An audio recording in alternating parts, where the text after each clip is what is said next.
Na moral, e se eu te falar que jogar o Um Anel no Monte da Perdição não era a única forma de destruir ele? Pois é, um anel poderia ter sido destruído de outra maneira, mas ninguém em toda a Terra-média conseguiu pensar nisso. Hoje eu vou te mostrar que existia uma alternativa que, teoricamente, poderia ter facilitado toda a jornada do Frodo e da Sociedade do Anel, evitando muito sofrimento e sacrifícios necessários. Só que havia um pequeno detalhe que impediu isso. Se você quer saber que detalhe é esse, fica até o final.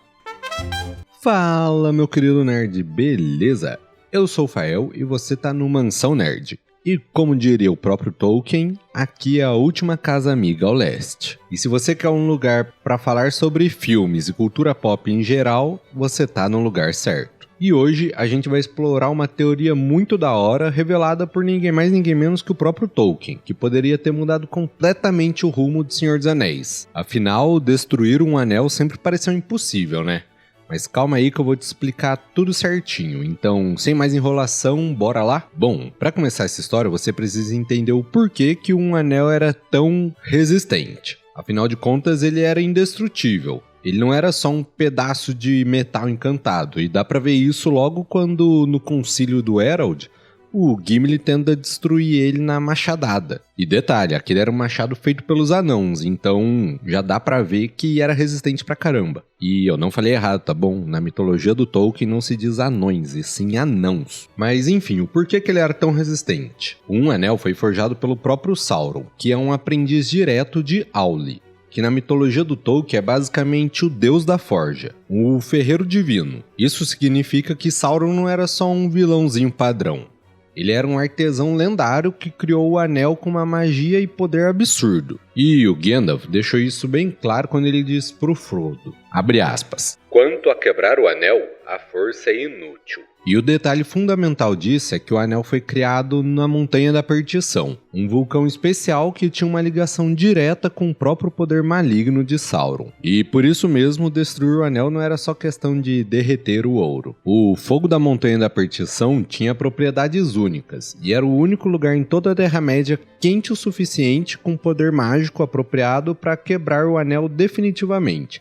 Nem mesmo o fogo de um dragão, que por sinal já tinha destruído cidades inteiras, poderia sequer amolecer o metal do anel. Lá ele. Mas aí você deve estar se perguntando, ah, Rafael, mas então não tinha outro jeito de destruir o anel? O vídeo é uma farsa. E é exatamente aqui que vem uma grande revelação do próprio Tolkien, que nem todo mundo conhece. Lá em 1951, o próprio Tolkien escreveu uma carta gigante para um editor chamado Milton Waldman, onde ele revelou uma possibilidade diferente. E, segundo o próprio Tolkien, teoricamente, se existisse um ferreiro com habilidade suficiente ou até maior que o próprio Sauron, esse ferreiro poderia sim destruir um anel em uma forja especial, sem precisar levar para a Montanha da Perdição. E calma que agora vem a parte mais interessante. Essa possibilidade nunca foi explorada na história oficial de Senhor dos Anéis, e tem um ótimo motivo para isso. Mas antes de falar qual é esse motivo, a gente vai ver quem tinha tal capacidade de ferreiro para conseguir destruir o anel. Esse vídeo é um lá ele eterno. O primeiro cara na nossa lista é ninguém mais ninguém menos que o Fëanor, o tio da Galadriel. Tá ligado? Aquela elfa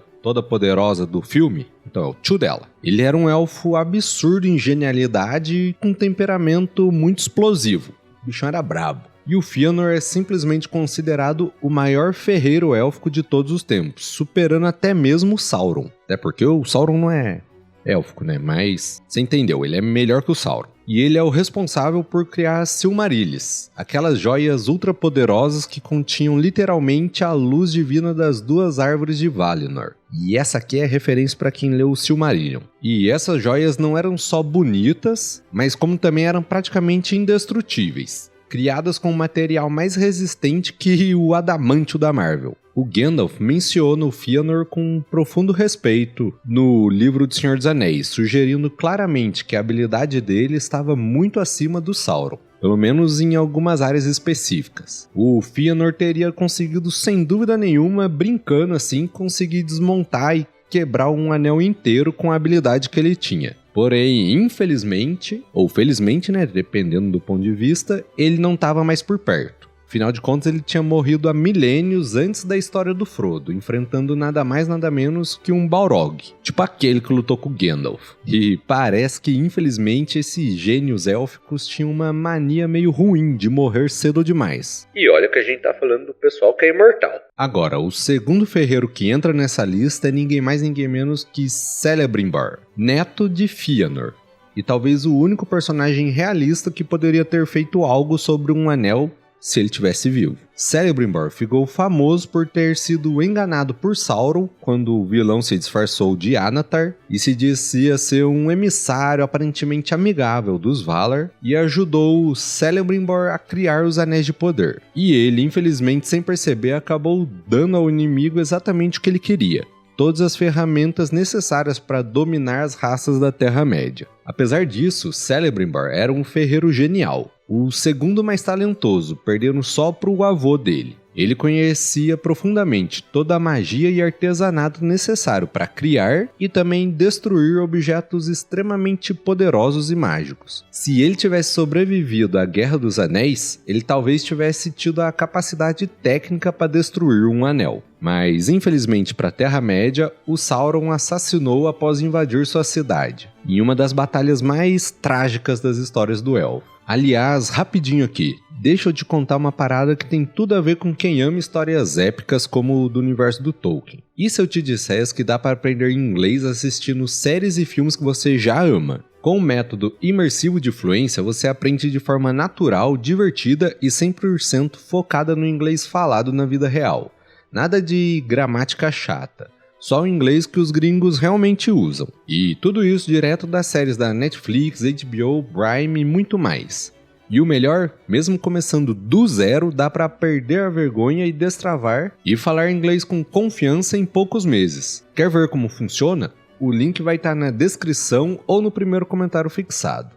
Beleza? Agora bora voltar para a Terra-média. E agora a gente vai na parte do porquê, se eles estivessem vivos, ainda assim talvez não conseguisse destruir um anel.